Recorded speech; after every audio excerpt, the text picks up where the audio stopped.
ボディデザインヤリス、内装スイフト、リアシートフィット、サスペンションがスイフト、ハンドル周りはマツダ2がスイフトで、エンジントランスミッションはマツダ2というのがね、自分の、率直な想像になります。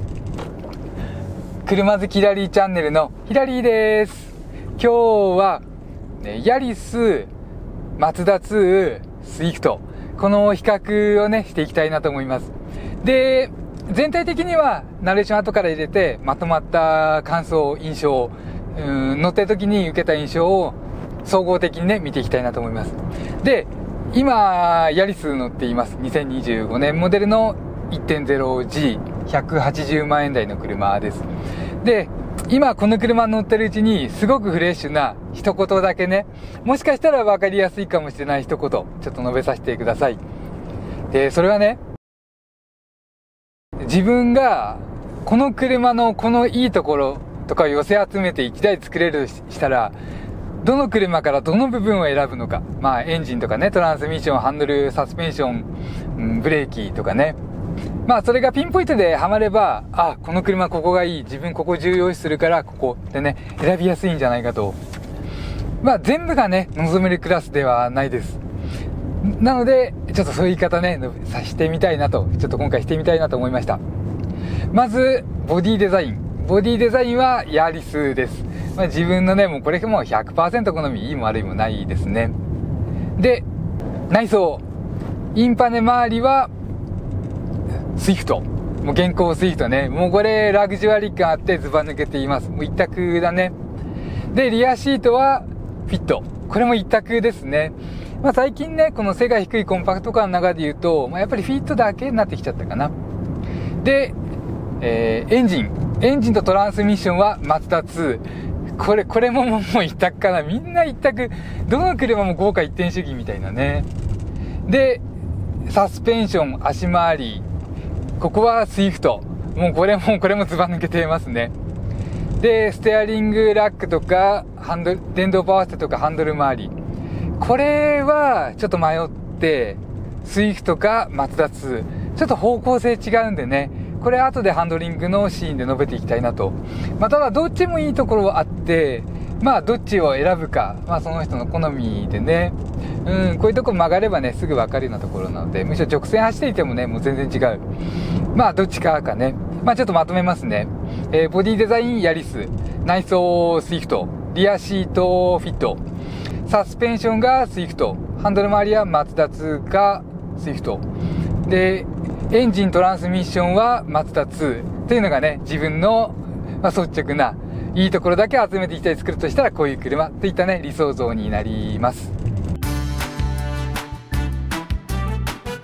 今回の比較で登場する3台は、まず2025年式ヤリス、グレードは 1000cc の高い方、そして2024年式スイフト、マイルドハイブリッドの搭載車です。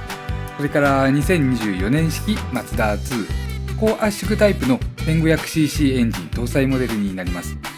乗り味って年式の違いで全く違うことがよくあります。ほんの1年の差とか、しかも間でマイナーとか挟んでいなくてもそれが起きますから、レビューは年式を意識してみることをお勧めさせてください。まずは3台がそれぞれ得意な部分を項目にして3項目挙げます。ヤリスの圧倒的って思う部分からいきますね。項目としては全開時のパワー感と日常でのパワー感という話で、全開時はね、圧倒的にヤリスが遅いです。この3台で比較しても圧倒的に遅いのがヤリス。昨日撮ってた動画でも、次のコーナーまでに60キロ出るだろうなってところで、アクセル踏んで50キロしか出なかった。で、ボソッと50キロしか出ないとかね、自分言っていまして。それぐらいヤリス遅いです。でも、日常だと最もトルク感があって、最も飛び出し感もない。欲しい加速力と減速力、これがね、無意識に取り出せて、脳と直結してるようなね、すごいね、そういう感じを受ける。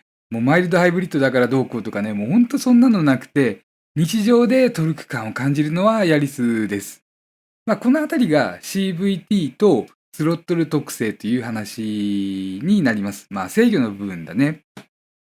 言葉変えると、スイフトとマツダ2はトルク感足らないなって思うところもあるし、逆にトルク出過ぎちゃって、飛び出し感を感じるところもあるし、こうした部分がね、面白さか黒子的か、どっちがいいかというところにもね、関わっていきます。では続いて、マツダ2の圧倒的だよねって思う部分。もうこれはね、もうほんと単純明快。エンジンの質感です。質感という言葉を使うときに求めたい音、振動、細かな操作への反応。これが 1500cc クラスとして、もう圧倒的に優れています。もう変わらないことがね、それが予算つながってるみたいな部分ですね。もうほんとね、映像で見てても振動の少なさは圧倒的ですし、音はしっかりしたマイクで収録すればもう全然違う。あと細かいな反応とかね、そうした部分は乗れば必ずわかります。で、そうね、あともう一つパワーの出方特性的な部分で言ったらね、もしかしたら高圧縮前の、P5VPS、このエンジンの方が良かったかもしれない。そしたら、Swift の圧倒的な部分。これまた圧倒的で、もう今回はね、比較がね、すごい簡単。もうどれも圧倒的、もう明確な部分がね、はっきりある。ってことで、じゃあ Swift の圧倒的と思う部分は、足回りの質感の高さです。それには、2項目ありまして、一つはサスペンションダンパー、ショックアブソーバーとか言われる部品ね。このダンパーの質感がすごく高い。もう本当小さい領域で衝撃を吸収してくれて、もしくはドライバーにサスペンションが動いているのを伝えてこない範囲で衝撃を吸収していく。もうこの部分がね、もうすごくレベルが高いです。で、それからサスペンションスプリングとサスペンションダンパーの合わせ込みが半端ない。自分スイフトのレビューしてる中で初めてね、ダンパーが黒子的だよねって言葉を使いました。それぐらいね、そのダンパーというのがいろんな部分でいい影響も悪影響も出していて、もうめちゃくちゃ大きな部品。で、それが主張が強いんですけれども、何も感じなかった。これはね、スイフトの初めてこの黒子的って言葉を使いましたね。で、このあたりちょっと深いんで、続く項目で述べていこうかなと。で、次の項目、内装に行きます。内装はね、もうほんと自分の感想。で、それを言葉にすると、Swift からね、Swift では、インパネ造形が立派で、ラグジュアリー感っていうのが圧倒的です。色分けも造形に組み込んでいて、ドアまで統一感を出している。本当、触ったり叩いたりしなければ、高級車みたいなんてね、思ってあります。ついでにシートの質も良いです。サイズもクッション性もあって、表地も材質で滑りにくくしている。で、ドライバーをサポートしてくれる。で、ヤリスですと、8万円のオプションシートを選んで、ようやく同レベルの質に並びます。Swift って今価格高いですが、高い理由っていうのがね、こういった部分にもあります。で、次、マツダ2。マツダ2はね、全体的には特別な感想はないです。でもね、ワイドで縁の細いナビパネルは、もっとね、もっとというか、もっと新しいモデルかと錯覚しちゃいます。それから、スイッチの押し心地とか、各部の操作感は、最も質感が高くて、例えば D にする、P にする、ウインカーを出す、ハザードを出す、ドライブモードを変える。何にするにしてもね、何するにしてもスイッチを操作する時点で、その喜びというのがね、セットでついてきます。で、ヤリス。ヤリスはね、ごめんなさい。安っぽくてね、使いにくいって言ったのが率直なところ。明確にトヨタの末っ子だよねっていうのをね、感じます。トヨタって、レクサスありますし、トヨタの中でもヒエラルキーがあって、遠慮してるというのがね、明確に内装に出てくる。このあたりはね、もう仕方ないです。ただ、そうね、メーターかな、あえてあげるとすると、フルに近い液晶タイプで機能は豊富。さらに、このあたりの操作性だけは、Swift やマツダ2に勝ります。で、安全装備とかね、運転支援装備。結構ね、ここで言ったらちょっとヤリスがリードしてるかなって思うところもあって、でもね、どれも安全装備すごいです。で、これらの装備はね、ドライバーが安全への意識があってこそ活かせるというのを最近強く思います。たまにね、こんな装備いらないよなんて話も聞きますけれども、それは安全への意識が低いだけ。乗り心地やハンドリングへのね、意識と一緒ですね。意識しなければ違いなんかもう何でも一緒。で、こういった安全装備がね、そんなのいらんなんて人の運転を外から見ていると、いかに適当な運転で、周りが気を使って避けてるだけよっていうのをね、それを思ったことが何回かあります。何より自分自身が意識低いので、はっきり言えます。未だにね、人ドライブを終えて帰ってくると、必ず反省点があります。といったところでね、ちょっとすいません。今回は次の項目いきます。長くなっちゃうんでね。で、次はね、警戒感と重厚感という話。これは、カタログスペックとはね、もう全然違います。本当カタログスペックなんか見て乗ってもね、そんなの先入観になるだけでして、自分は悪影響だと思っている。で、今回乗って思うのはね、スイフトは重厚感があって、マツダ2は警戒感があって、で、ヤリスは何も感じない。ごめんなさい。もう普通にコンパクトカーって感じでね、もうそれが本音。でね、そう、スイフトはね、もう軽いのが売りです。もうこれは前々からそうです。ただ、それがね、今回のモデルでは、軽く感じさせないようにっていうのがね、もしかしたらその開発設計の中でね、要件にあったかもしれないなんてね、思っちゃうくらいに、もう軽さを隠そう、重厚感を出してどっしりいい車っていうのを演出しよう、なんていうのがね、あったのかな。このあたりがね、サスペンションの質感とかにも関わってくる部分で、そう感じます。で、逆に100キロとか重いのがマツダ2です。でも、マツダ2がね、すごく軽快感が演出されている。それは、ハンドル切っとこもそうだし、アクセルもブレーキの効き具合とかもそう。それから、なんだったっけな。跳ね方か。そう、跳ね方なんかもね、最も軽快だって、軽い車だなって感じるのは、マツダ2です。本当面白いですよね。一番重い車が軽い車になりたくて。で、一番軽い車は重い車になりたくてみたいなところがね、もうすごく面白い。でも、それによってね、トータルでいい車になっているっていうのがね、この2台だと思います。で、じゃあ続いて、ハンドリングの話いきます。ハンドリングはね、スイフトとヤリス陣営に対してマツダ2みたいなところでね、もうはっきり方向が分かれます。もうちょっと具体的に言っていくと、スイフトがめちゃくちゃ良くて、でそっちの方向が良くて、ちょっと劣るところでヤリスがある。で、マツダ2はもう全然別の方向に別の良さがある。で、今回ね、比較簡単だって言いましたけれども、このハンドリングはね、ちょっと迷っちゃうところ。スイフトの良さとマツダ2の良さっていうのがね、もう反対です。でね、スイフトがいいのは、細かい操作に反応してくれる。で、これはヤリスもそう。細かい操作に反応してくれるというのはね、車は小さくて軽いですから、細かい操作をゆっくりした時に反応がいいというのは、もうこれは物理的に当然になります。あとはタイヤがね、直進付近でグリップを出すか出さないかの差とかね。端的に言ってそうなる。で、そう。イヤリスとスイフトで比べた時に、スイフトの方が一歩リードするという理由は2つあります。一つは、大きく素早く切った時の反応。90度ぐらいかな。90度切ったとして、ゆっくり切った時と素早く切った時。この辺が、出来のいい車の方がね、同じ反応を示します。で、自分はここを、ステアリングの正確性が高いって表現をしています。で、低い車は逆に、素早く切るとね、応答性が落ちる。これはね、サスペンションの柔らかさとかにも影響していきますから、そうね、どれだけハンドリングを重視しているかっていう部分。で、スイフトを3点だとすると、ヤリスは 2.5 点になっちゃうかな。もうヤリスもね、全然細かい操作に反応してくれて乗りやすいんですけれどもね、スイフトがね、良すぎる。で、マツダ2。マツダ2は別の方向にね、すごい良さがある。ただこっちはね、運転に慣れた方でないとわからない良さとね、思う方向にいいです。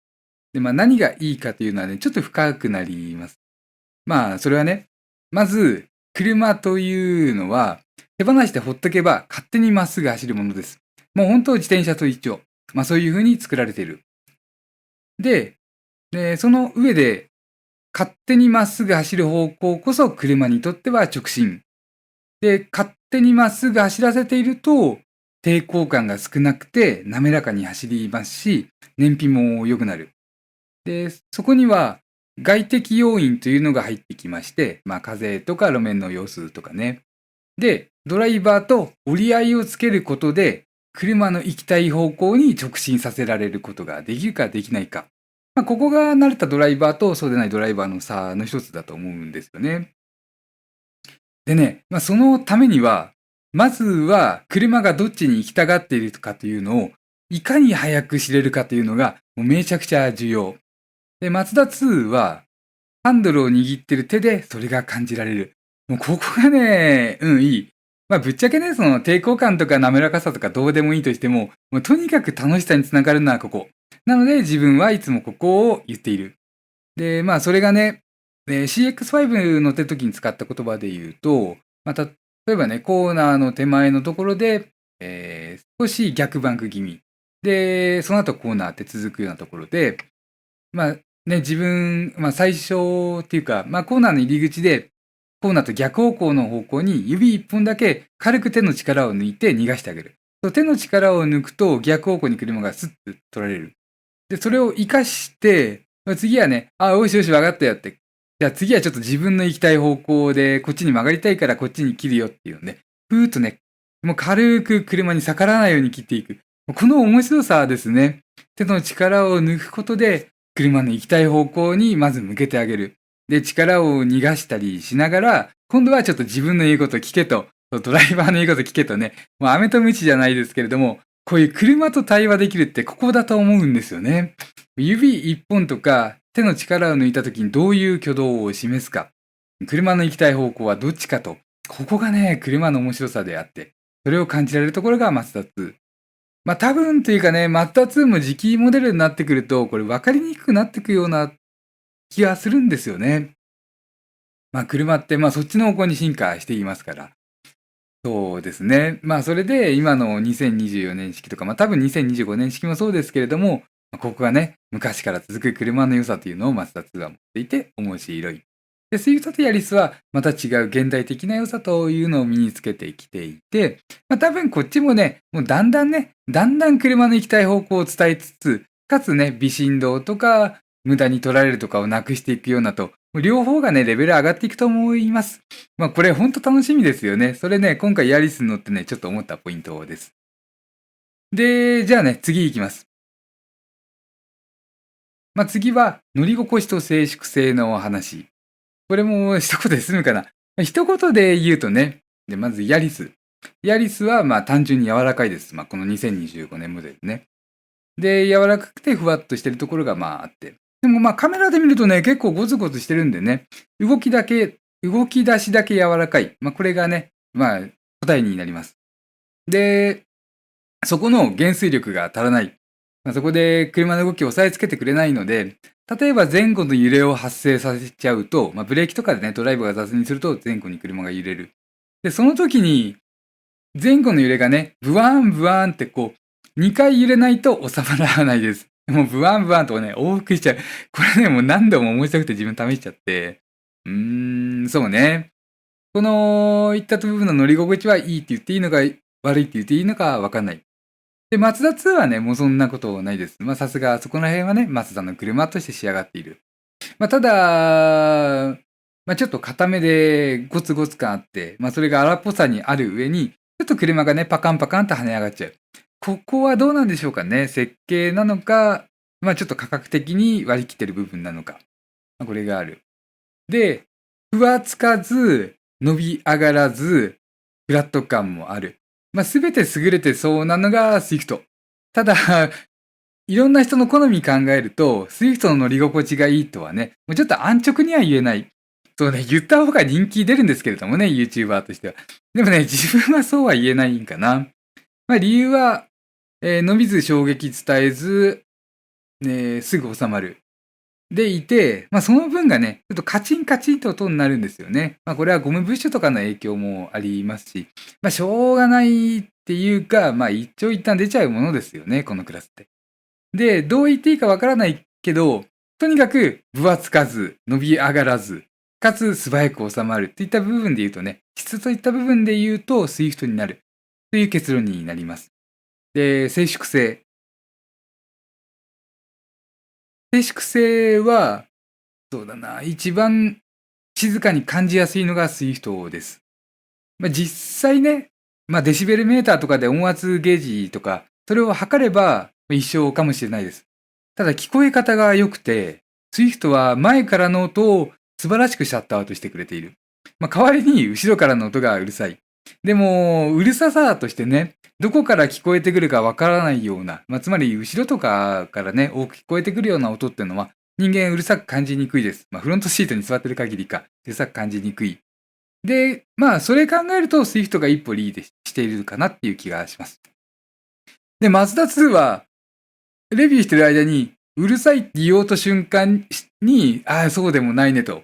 その一本動画撮ってる間に、ちょっと考えが変わってきたっていうのをね、覚えていて、そんなにうるさくないです。思うほどね、うるさくない。で、そうね、ごめんなさい。ヤリスは、言葉濁しちゃうね、どうしてもね。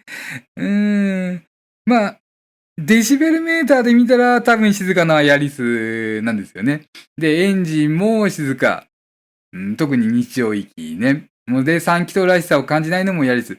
いっぱいあるね。今増えてきた3気筒エンジンの中で、最も3気筒らしさを感じないのは、この 1000cc の 1KR っていうタイプの 1000cc だと思います。めちゃくちゃね、そこはいいです。ただ、車全体として見るとね、また話は変わってきて、聞こえ方の部分で多分ね、ヤリスが一番うるさいって言って間違いないんじゃないかな、みたいなね、気がします。で、そうね。で、まとめ。今回はね、すいません、もうまとめなんかないです。最初の話に戻ります。エンジンの質感でマツダ2。サスペンションの質感でスイフト。で、同じく内装でスイフト。で、パワーの出方 CVT との統合制御みたいなところでヤリス。それから、ハンドリングで言ったら、ちょっと迷うところで、スイフトかマツダ2みたいなね、話になります。で、あとかっこよさとかはね、もう人それぞれ好みですからね。で、もう一つが、最近重要なのが、ディーラーによって何つけなきゃ買えないみたいな条件がね、結構違ってきます。新車の場合かな。中古車の場合は諸費用の違いがある。実際総額表示といっても、総額になってないようなところもありますからね。その地域によって価格が変わるとか、普通にあっておかしくないですし、そういったところでね、今回締めたいと思います。とにかく、最初に言った一言がね、まとめであって全てであると自分は思っています。すいません。あと、他の動画を見てくださったりとか、あとチャンネル登録してくださったりとか、応援していただけますと、またいろんな車に乗ってね、レビューしていくことが可能になります。人気稼ぎに走らないレビューというのは、どうしても支えてくれる方の応援が必要になってきます。ということで、どうぞよろしくお願いします。車好きヒラリーチャンネルのヒラリーでした。